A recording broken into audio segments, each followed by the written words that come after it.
Ampia la partecipazione alla Valle dei Templi per la 10ª passeggiata della salute in occasione della giornata mondiale del diabete. Il cartello sociale di Agrigento interviene sul reparto di ortopedia sull'ospedale San Giovanni di Dio. 2 provvedimenti d'aspo del questore di Agrigento emanati per la partita Akragas-Trapani dello scorso 1° ottobre. Per un'interruzione di una condotta idrica incontrata con Solida, sospesa oggi l'erogazione dell'acqua nei quartieri di Fontanelle, San Michele e all'ospedale San Giovanni di Dio. Si è concluso il corso di alfabetizzazione finanziaria organizzato dal club Soroptimist di Agrigento al Palacongressi di Agrigento, incontro con l'autrice Simona Sparco, realizzato dall'Istituto Leonardo. Al Gallo la Dante realizza un evento sulla cucina. L'Aragona vince fuori casa con il Sant'Anna di Enna per 4-1, una sintesi dell'incontro.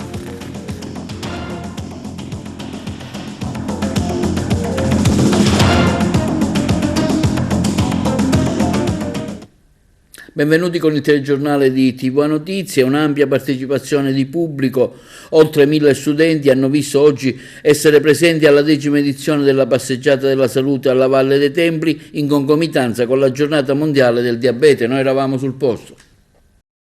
Un'ampia partecipazione di pubblico, oltre 1000 studenti, sono stati presenti stamani alla 10ª edizione della passeggiata della salute alla Valle dei Templi, in concomitanza con la giornata mondiale del diabete. L'evento ha visto anche il sostegno di numerose club service agrigentine e l'ASPI di Agrigento al fine di sensibilizzare e prevenire la malattia. Prevista anche una staffetta con la fiaccolata della pace in questo momento di guerra che è partita dal Tempio di Giunone fino al Tempio della Concordia. Anche quest'anno siamo presenti a questa bellissima giornata dove veramente la prevenzione è una cosa fondamentale, che come si suol dire prevenire vuol dire curare, e sono di quelle attività belle dove noi partecipiamo. Oggi si festeggia la giornata mondiale del diabete, quindi un evento importante, una giornata importante che viene vissuta in una cornice importante. La scuola agrigentina, come sempre rispondo, viene chiamata. Una passeggiata che ha lo scopo non solo di aggregare i ragazzi, ma di portarli a conoscenza di un fenomeno sociale quale è quello del diabete, che via via colpisce anche i ragazzi in giovane età. Ringrazio tutti i partecipanti, le scuole, l'associazionismo, la Croce Rossa Italiana, che daranno anche oggi la possibilità di poter fare uno screening per valutare la propria situazione di salute. Sì, il Soroptimist c'è anche quest'anno per perorare una causa importantissima in questa passeggiata della salute che ci vede protagonisti a sostenere l'impegno dell'ASP su una tematica che è chiaramente di grande rilevanza, perché il diabete nel tempo sta avendo una crescita esponenziale proprio a causa di stili di vita inadeguati e che ne favoriscono comunque la diffusione. Questo è un momento di consapevolezza nel quale ci siamo anche noi del Soroptimist, ma c'è un motivo in più, perché quest'anno abbiamo voluto esserci con più forza. Quest'anno dalla Valle dei Templi, nell'ambito della passeggiata della salute, si leva alto un grido per il valore della pace. Ecco, bene, questo è uno dei temi che il nostro club porta avanti nell'ambito del nostro impegno per i diritti umani, quindi vogliamo esserci anche per questo e su questo in un momento in cui comunque il mondo intero soffre di una forte carenza su questa tematica, ed ecco che ci siamo ancora per affermare come donne questo valore irrinunciabile, questo diritto umano che sia per tutti. Siamo alla 10ª edizione, l'unità operativa di educazione alla salute aziendale appunto ha cercato di portare avanti questa promozione della salute. È una strategia vincente. Oggi il diabete si combatte anche con la cura, ci sono delle cure molto efficaci anche con l'aiuto dell'intelligenza artificiale, però noi puntiamo sempre sulla prevenzione e soprattutto sulla promozione della salute. 10ª edizione, un pubblico stupendo, abbiamo superato il numero dei 1000 alunni, quest'anno abbiamo invitato sia le scuole superiori sia le scuole medie. Il tema non è solo quello dello sport e della salute legato alla giornata mondiale del diabete, ma in un momento così difficile che stiamo attraversando, in un momento di guerra, abbiamo voluto fare anche una staffetta della pace, una fiaccola della pace che parte dal Tempio di Giunone e arriverà al Tempio della Concordia. È un segno che queste future generazioni mi spero che possano cogliere, perché quello è anche un fattore fondamentale che unisce lo sport al tema fondamentale della pace.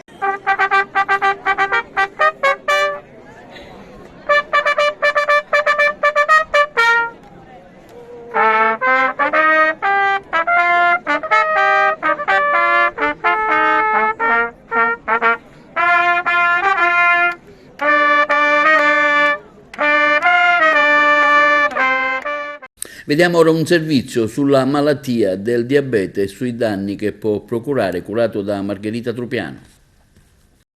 Il diabete e le sue complicanze, la diffusione della patologia a macchia d'olio e spesso la inconsapevolezza di esserne portatori perché è subdola e si manifesta quando già si è radicata e ha danneggiato il pancreas. Tutto questo rende necessario ogni anno che si faccia una giornata mondiale dedicata alla lotta al diabete.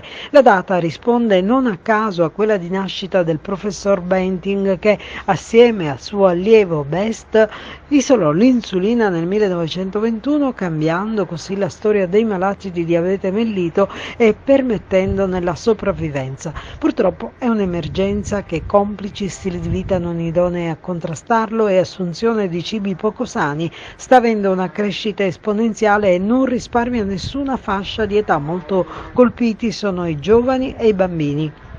Se trascurato può causare malattie cardiache, cecità, amputazioni, insufficienza renale e addirittura morte precoce. Un'emergenza, come detto, mondiale per tutti i sistemi sanitari, che parte proprio dagli screening e da una differente consapevolezza. Tra gli strumenti che lo Stato italiano ha adottato per diffondere al massimo queste possibilità ci sono la Nota 100, che estende la prescrizione dei farmaci salvavita anche ai medici di base, e più recente la legge 130 del 15 settembre 2023 che dispone tra le altre cose controlli diffusi in età pediatrica. Lo afferma il primario provenzano che dirige il centro di eccellenza di Partinico.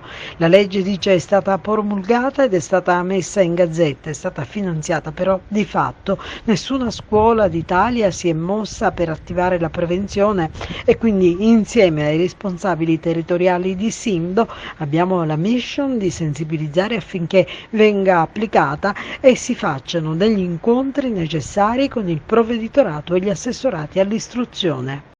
Il cartello sociale di Agrigento interviene oggi sulle recenti dimissioni di un altro medico che determinano la chiusura del reparto di ortopedia dell'ospedale San Giovanni di Dio di Agrigento e affidarlo temporaneamente ai privati il servizio.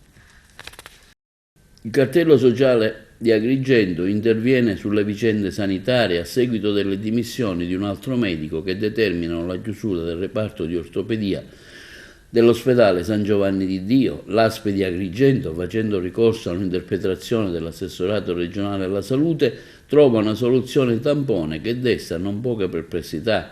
L'assessorato precisa che, pur evidenziando che la fattispecie non rientra nel perimetro normativo della legge 5/2009, comunque esiste la possibilità di affidare a terzi servizi medici ed infermieristici grazie a una nuova normativa nazionale nata per fronteggiare lo stato di grave carenza di organico del personale sanitario.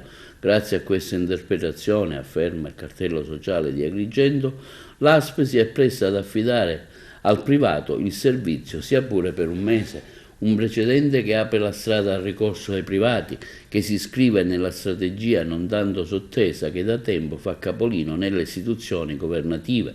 Le nostre iniziative per mettere in guardia la popolazione rispetto a tale disegno non erano dunque frutto di visioni fantascientifiche, ma constatazioni di fatto rispetto al modo di procedere scelto dai responsabili della sanità pubblica. Una politica distratta, per usare un eufemismo, sta consentendo tutto ciò per interessi di parte e non certo per quelli della comunità. A loro, afferma il cartello sociale, chiediamo quale sarà il prossimo reparto da privatizzare. Nella giornata odierna il questore di Agrigento ha adottato 2 provvedimenti di Daspo, divieto di accesso ai luoghi ove si svolgono manifestazioni sportive, nei confronti di 2 tifosi della compagine sportiva del Trapani, che si sono resi responsabili di condotte pericolose durante l'incontro di calcio Akragas Trapani che si è tenuto presso lo stadio di Esseneto lo scorso 1° ottobre. Vediamo il servizio. Il questore di Agrigento ha adottato oggi 2 provvedimenti di Daspo, divieto di accesso ai luoghi dove si svolgono delle manifestazioni sportive, nei confronti di 2 tifosi delle compagine sportiva del Trapani.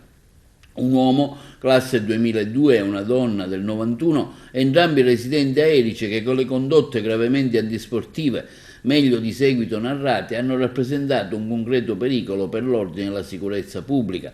Le odierne misure di prevenzione predisposte dalla Divisione di Polizia Anticrimine, Ufficio Misure di Prevenzione Personali sulla scorta degli elementi raccolti, scaturiscono dall'attività investigativa condotta dalla Digos di Agrigento, che ha permesso di individuare diversi soggetti, tra cui 2 al momento identificati, che si sono resi responsabili di condotte pericolose durante l'incontro di calcio Akragas Trapani, tenutosi presso lo stadio Esseneto lo scorso 1° ottobre.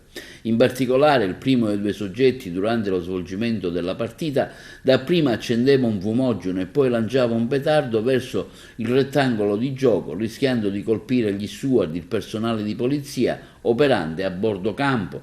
La donna, invece, già aggravata da un precedente provvedimento di Daspo, con toni e atteggiamenti aggressivi, incitava alla violenza e nel contempo lanciava una bottiglietta sul rettangolo di gioco.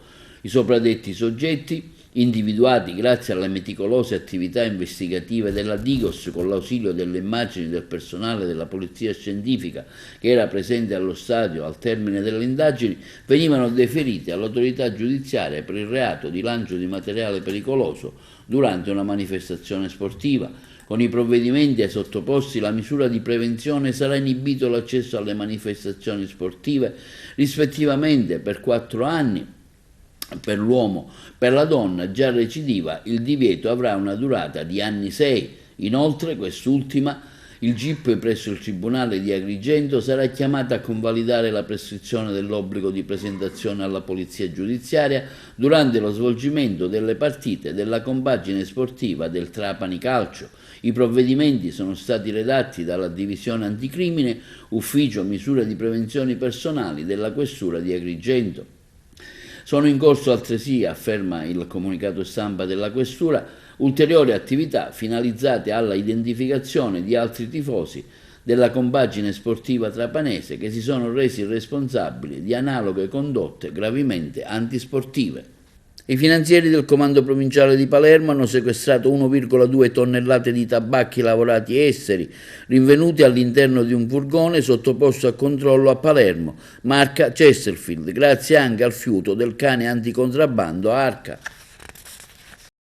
I finanzieri del Comando Provinciale di Palermo hanno sequestrato 1,2 tonnellate di tabacchi lavorati esteri rinvenuti all'interno di un furgone sottoposto a controllo a Palermo. In particolare nel pomeriggio del 9 novembre, nel corso dei controlli anticontrabando e anticontraffazione, una pattuglia del nucleo di polizia economico-finanziaria di Palermo notava all'interno di un parcheggio in via Libassi la presenza di un soggetto intento a scaricare dei cartoni da un furgone che alla vista dei militari cercava di allontanarsi repentinamente. I finanzieri così insospettiti procedevano a identificare il soggetto, a controllare il mezzo con l'ausilio del cane anticontrabando Arca, che segnalava la presenza di possibile materiale illecito.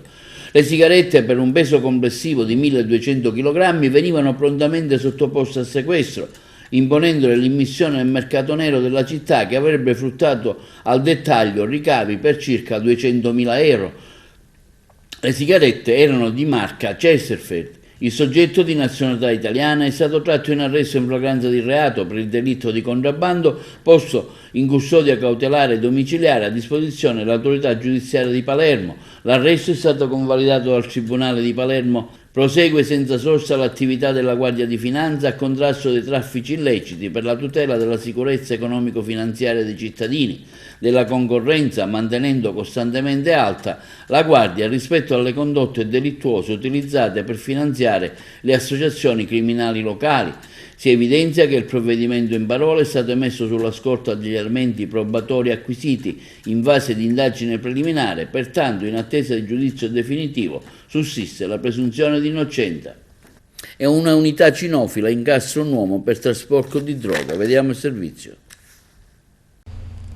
I finanziari del Comando Provinciale di Messina, nel corso degli ordinari controlli ai mezzi in transito sullo stretto, oggi 14 novembre hanno sottoposto a sequestro circa 1,5 kg di hashish occultati all'interno di un trolley, traendo in arresto il corriere incaricato del trasporto. L'attività, condotta dalle Fiamme Gialle di Messina, è stata portata avanti con l'ausilio delle unità cinofile e attesta la costante attenzione al contrasto dei reati inerenti agli stupefacenti, soprattutto con riferimento ai punti di accesso all'isola. I 15 panetti di stupefacente, da circa 100 grammi ciascuna, risultavano abilmente occultati in 3 involucri avvolti da più strati di cellophane per cercare di contenere il forte odore. Le accortezze utilizzate non hanno però tratto in inganno il formidabile fiuto del cane antidroga. L'indagato è stato tratto in arresto in flagranza di reato per l'ipotesi di reato per traffico di sostanze stupefacenti. Nonostante ciò, vige il principio di non colpevolezza sino a sentenza.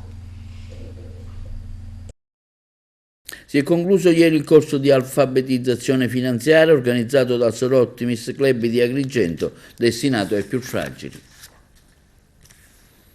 È un altro obiettivo che il Club Soroptimist di Agrigento ha centrato in questo biennio, ha detto la Presidente Margherita Trupiano. Riteniamo che sia stata un'organizzazione molto complessa, un progetto ambizioso sia per il tema trattato che per le destinatarie, che sono donne che versano in una condizione di fragilità, vite fortemente segnate, aggiunto, alle quali abbiamo offerto la possibilità di una chance di integrazione in più. Ringrazio l'Associazione Corinto di Agrigento che ha accolto la nostra proposta, diventando il principale partner del progetto.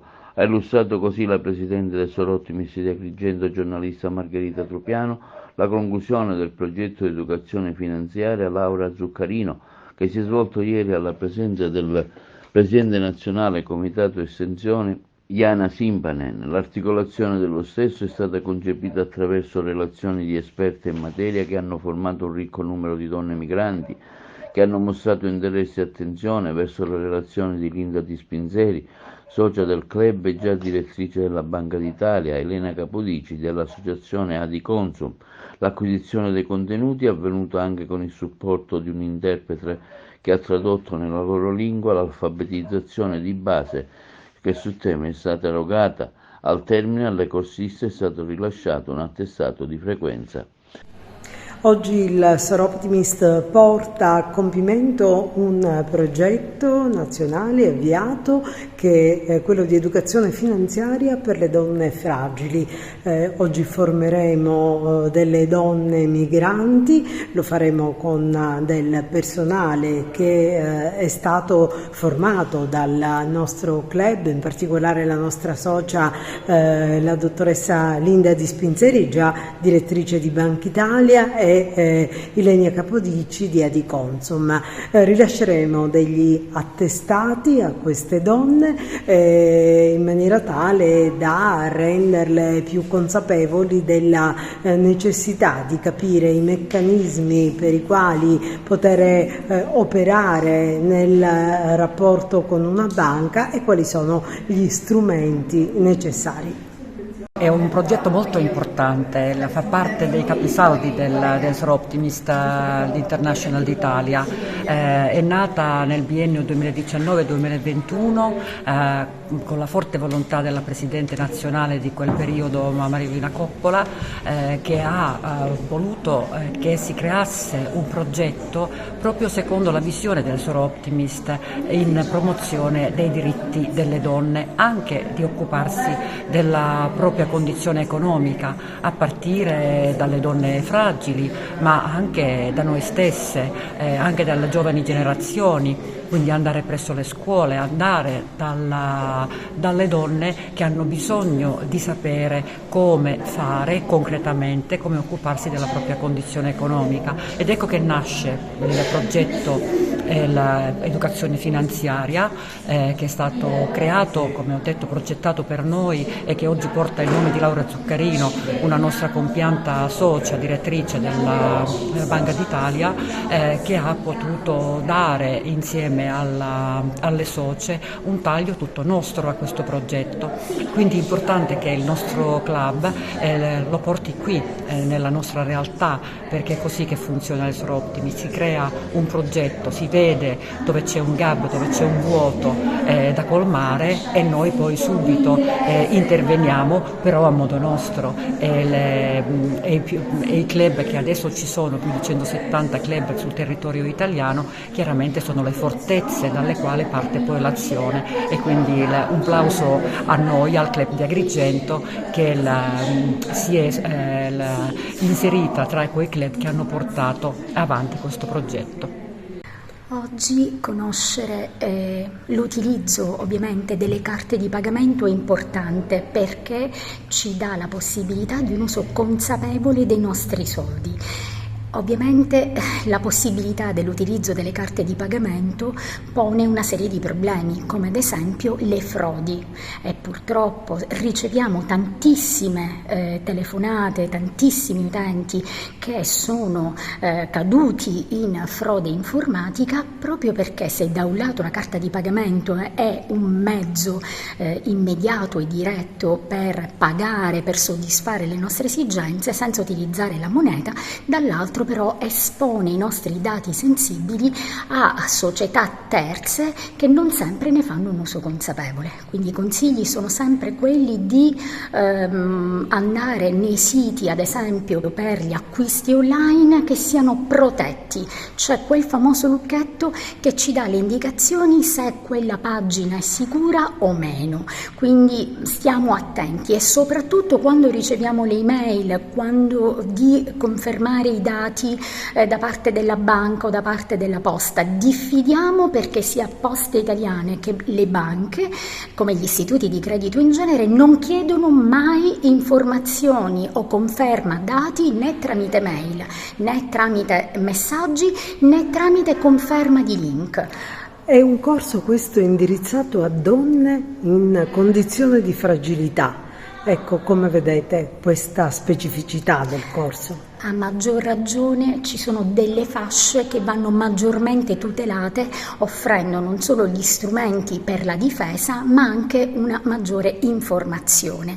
Essere informati per poter capire meglio il tipo di strumento che utilizziamo e qual è quello più adatto alle esigenze che può avere una donna in genere, sia una professionista, sia una casalinga, sia una donna migrante che magari si trova nel nostro territorio e ha difficoltà ovviamente con la lingua, e dare appunto maggiori informazioni o orientarla verso una carta di debito piuttosto che verso una carta di credito, una carta prepagata per far fronte alle esigenze della quotidianità, ci pone nelle condizioni di aver soddisfatto un'esigenza, ma di averla messa nelle condizioni di poter utilizzare al meglio lo strumento finanziario. Bisogna dare intanto gli elementi di base per poter fare delle scelte consapevoli, e quindi per poter distinguere, per poter anche difendersi da eventuali anche frodi, o comunque essere appunto pienamente consapevoli di quelli che sono i rischi che vanno ad assumersi. Noi abbiamo aderito all'invito di questa iniziativa molto interessante, sicuramente al passo con i tempi della Soroptimus, della Presidente Margherita, che ringraziamo veramente per averci coinvolto. Riteniamo che le ragazze giovani migranti abbiano necessità di approcciarsi alla tematica economica, finanziaria, sociale di questo millennio, affinché il processo di integrazione si realizzi veramente, perché questa è la società che loro vivono oggi, una società telematica, avanzata, dove il sistema finanziario fa parte della loro vita, non è estraneo alla loro condizione. E dunque ringraziamo ancora e siamo ben lieti di partecipare a questa iniziativa. E a Trapani si insiede il nuovo prefetto Daniele Lupo, che prende il posto di Filippina Cocuzza su disposizione del ministro Piantedosi. Cosa si aspetta questo territorio da me? È un territorio che ha delle bellezze e una storia importante e sicuramente da approfondire e da esaminare con una responsabile conoscenza ed un approccio anche pratico. Spero di portare quello che è il mio bagaglio di esperienze e di ricevere tutte quelle informazioni necessarie a fare ancora di più. Sicuramente credo nella partecipazione, nella realizzazione di alcuni obiettivi che per la loro complessità devono necessariamente passare da quel coinvolgimento da parte di tutte le componenti, quindi non solo forze dell'ordine, autorità giudiziaria, enti locali, ma anche della cittadinanza. Questo è l'impegno che assumo nel ringraziare l'amministrazione per avermi designato, per avermi mandato in questa terra che da oggi è anche la mia terra. E oggi durante i controlli di ordinaria routine è stato rilevato un guasto alla condotta di adduzione che attraversa Contrada Consolida d'Agrigento e di conseguenza è stata sospesa la fornitura idrica nelle frazioni di San Michele e Fontanelle, al presidio ospedaliero San Giovanni di Dio, al serbatoio Madonna delle Rocche in via Unità d'Italia e alle utenze del Voltano. AICA ha già avviato l'intervento di riparazione così da ripristinare quanto prima possibile la fornitura idrica, ma la distribuzione per normalizzarsi avrà bisogno dei necessari tempi tecnici. Muore in carcere il boss di mafia dell'Arenella Vincenzo Galatolo nell'ospedale di Opera in Lombardia. Era stato condannato recentemente per la strage di Pizzolungo, aveva 79 anni di servizio. Aveva 81 anni e il suo nome è legato ai peggiori crimini mafiosi. Per ultimo, pochi mesi fa, la Cassazione ha confermato la sua condanna a 30 anni per la strage di Pizzolungo ad Erice, nel Trapanese. La mafia il 2 luglio dell'85 tentò di assassinare il magistrato Carlo Palermo. Nell'attentato rimasero uccisi Barbara Rizzo e i suoi bambini Giuseppe e Salvatore Asta, che transitavano in auto al momento dell'esplosione. Quando si parla di Galatolo, la memoria va ad uno dei luoghi simbolo della mafia palermitana, vecchia e nuova. Da Vicolo Pipitone, quartier generale dei Galatolo, negli anni '80 partivano gli squadroni della morte per compiere gli omicidi eccellenti ed è lì che c'era lo scannatoio di Cosa Nostra, luogo di tortura e di morte per i nemici e per chi disobbediva alle regole d'onore. Quando ammazzarono il capostipite Don Gaetano era la fine degli anni 50. La strada dei Galatolo sembrava segnata nello scacchiere di Cosa Nostra ed invece il patto di ferro con i corleonesi di Totorrina avrebbe cambiato il corso delle cose. Da Fondo Pipitone, fra i cantieri e il mercato ortofrutticolo degli anni 80, si muoveva il gruppo di fuoco del Capo dei Capi. Da Fondo Pipitone partirono i killer del giudice istruttore Rocco Chinnici, del segretario del Partito Comunista Italiano Pio La Torre, del prefetto Carlo Alberto Dalla Chiesa, del commissario Ninni Cassarà. I killer tornavano con gli abiti sporchi di sangue e Giovanna Galatolo, così ha raccontato la figlia di Vincenzo, aveva il compito di lavarli senza fare troppe domande. Ottenuta la massima credibilità tra le file di Cosa Nostra, i Galatolo hanno iniziato a pensare agli affari. Il padre di Giovanna e Vito, anch'egli divenuto un collaboratore di giustizia, con gli zii Raffaele e Giuseppe misero le mani innanzitutto sui cantieri navali. Vincenzo Galatolo è morto in carcere, era affetto da una malattia in fase terminale ed era stato colpito da una polmonite. I suoi legali avevano chiesto la scarcerazione, ma l'istanza era stata rigettata. Linea alla regia per gli spot pubblicitari. Nell'ambito dell'incontro con l'autore si è svolto oggi al Palacongressi di Agrigento il primo appuntamento organizzato dall'Istituto Leonardo di Agrigento con l'autrice Simona Sparco, autrice del libro La vita in tasca. Noi abbiamo seguito l'evento.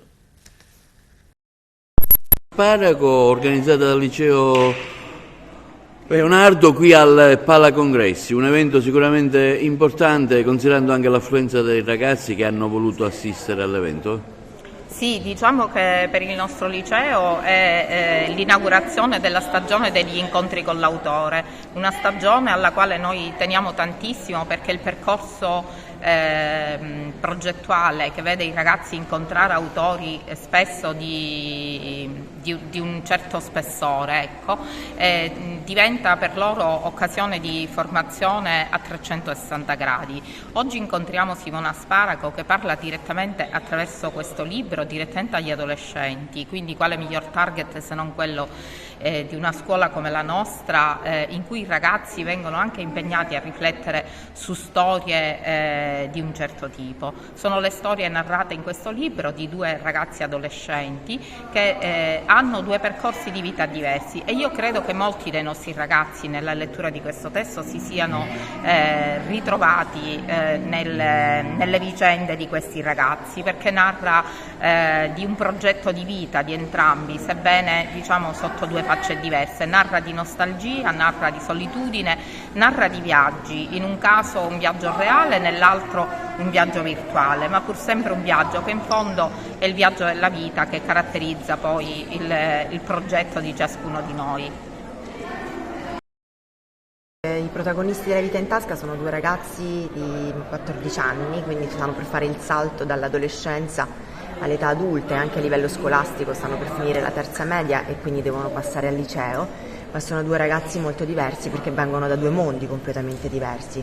Quello di Malik è un mondo fatto di povertà, di guerre, di pericoli, perché il Mali, il centro dell'Africa, uno diciamo dei viaggi più inimmaginabili dal punto di vista del dolore che si possono compiere, proprio quelli che vengono chiamati viaggi dell'inferno, perché si parte da questi paesi per arrivare in Europa. E l'altro ragazzo, Mattia, è un coetaneo ma vive in Italia e ha a che fare con una guerra completamente diversa, quella quotidiana che vive all'interno della scuola per colpa del bullismo, per una famiglia lacerata internamente. Però le vere protagoniste di questo libro sono anche le madri, quindi questo è un romanzo che devono leggere sì i ragazzi, ma possono leggere anche le madri. Vincere il premio Strega che effetto fa anche da un punto di vista letterario? Vincerlo magari, mi piacerebbe, sono arrivata solo in finale nel 2013 con Nessuno sa di noi e il premio Strega è uno dei premi più ambiti in Italia perché è il riconoscimento più importante, quindi sicuramente sarebbe un bellissimo traguardo. Non ho avuto l'occasione di ripartecipare al premio, ma la vita è lunga, quindi speriamo. Nell'ambito dell'8ª settimana della cucina italiana nel mondo si è svolta oggi un'iniziativa in tema organizzata dall'Associazione Culturale Dante di Agrigento presso l'Istituto Gallo, firmato anche un protocollo d'intesa tra il liceo classico e musicale con l'Istituto Servizi Sociali del Gallo. Parliamo di questa iniziativa di oggi in associazione con la Dante?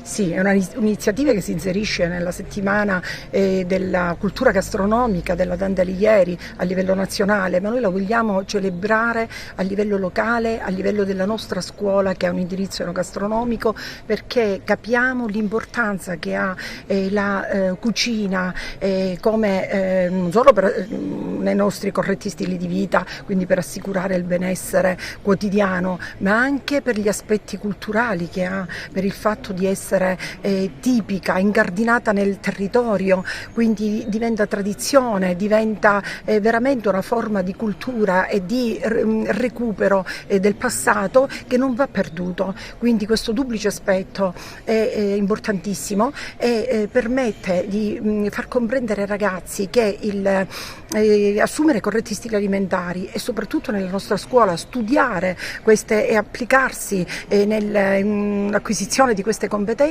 e tutti abbiamo varie autorità presenti, illustri il relatore della cucina da tanti punti di vista.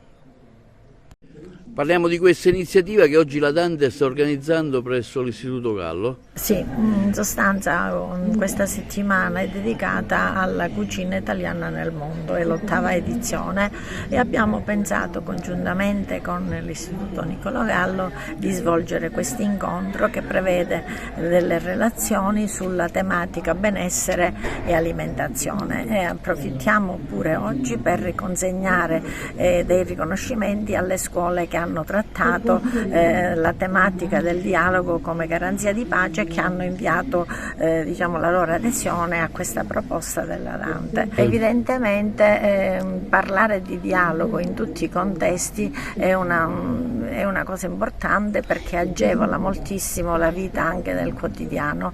Oggi inoltre sigilliamo 2 protocolli di intesa come Dante, uno con il Liceo Classico Musicale Empedocle e un altro con proprio l'Istituto Niccolò Gallo, perché crediamo che bisogna fare rete proprio per diffondere meglio i messaggi sia culturali che educativi che formativi, specialmente rivolto ai giovani. Inaugurata recentemente la mostra dal titolo Roba stagnata, antiche ceramiche di Burgio presso il Museo delle Terre Mediterranee di Gibellina, resterà aperta fino al prossimo 20 gennaio il servizio. In presenza di un volto pubblico presso il Museo delle Trame Mediterranee di Gibellina è stata inaugurata recentemente la mostra dal titolo Roba stagnata, antiche ceramiche di Burgio, curata da Vito Ferrandelli, Enza Fiammetta, Sergio Intorre e Maria Reginella. La mostra, organizzata dall'Associazione Culturale Pro Muceb, Museo della Ceramica di Burgio, dalla Fondazione Orestiadi e dal Museo delle Trame Mediterranee del Comune di Gibellina, ha visto anche il patrocinio dell'Osservatorio per le Arti Decorative in Italia, Maria Cascina, dell'Università di Palermo. Hanno preso parte alla presentazione il presidente della Fondazione Pumiglia, il direttore dell'Osservatorio Concetta Di Natali, il sindaco di Gibellina Sutera, il vicepresidente dell'Associazione Italiana Città della Ceramica e esponente del Consiglio Nazionale Ceramico Giuliano.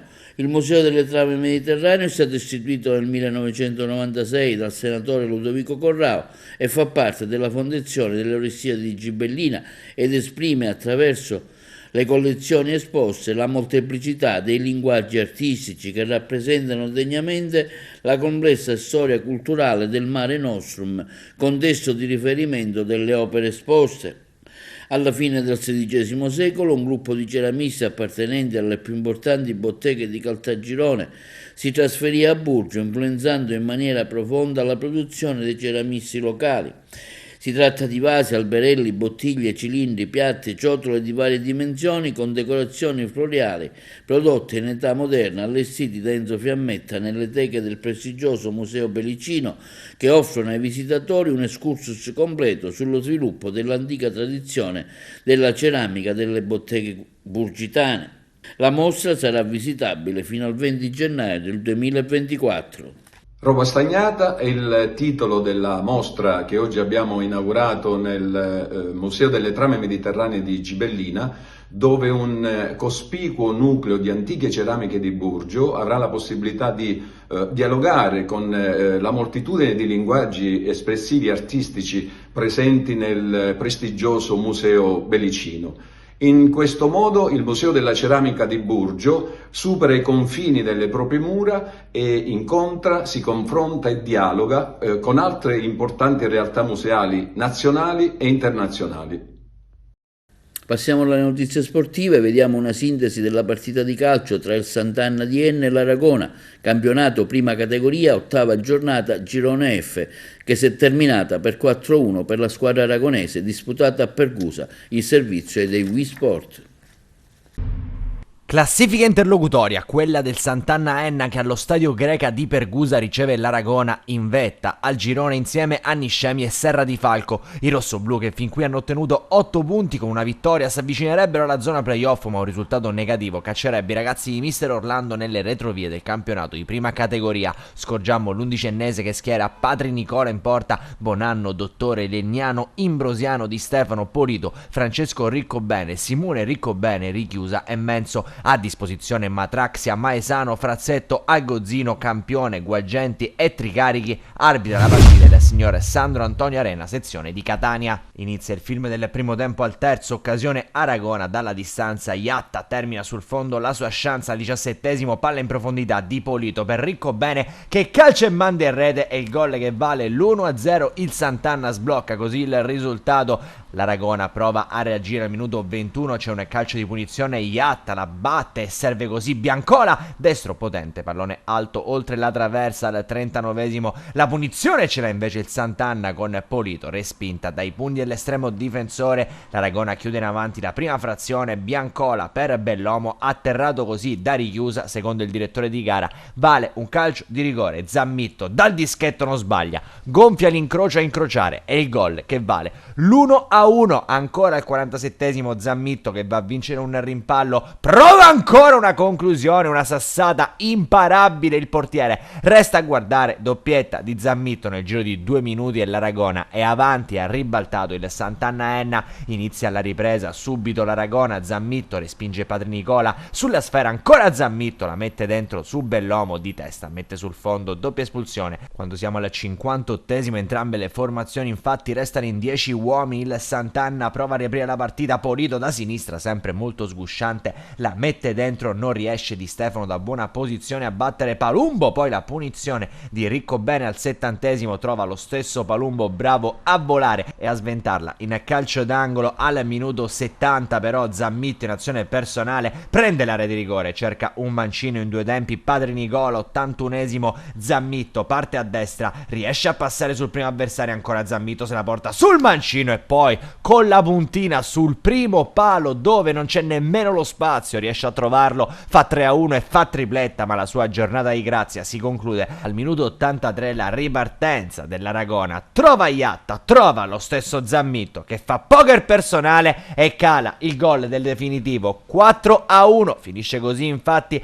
a Pergusa, il Sant'Anna Enna cade contro la capolista Aragona che passa 4-1 nel segno di un grande Zammitto, autore di un poker personale. Questo è tutto per TV Notizie, vi diamo appuntamento alla prossima edizione e vi auguriamo una buona serata.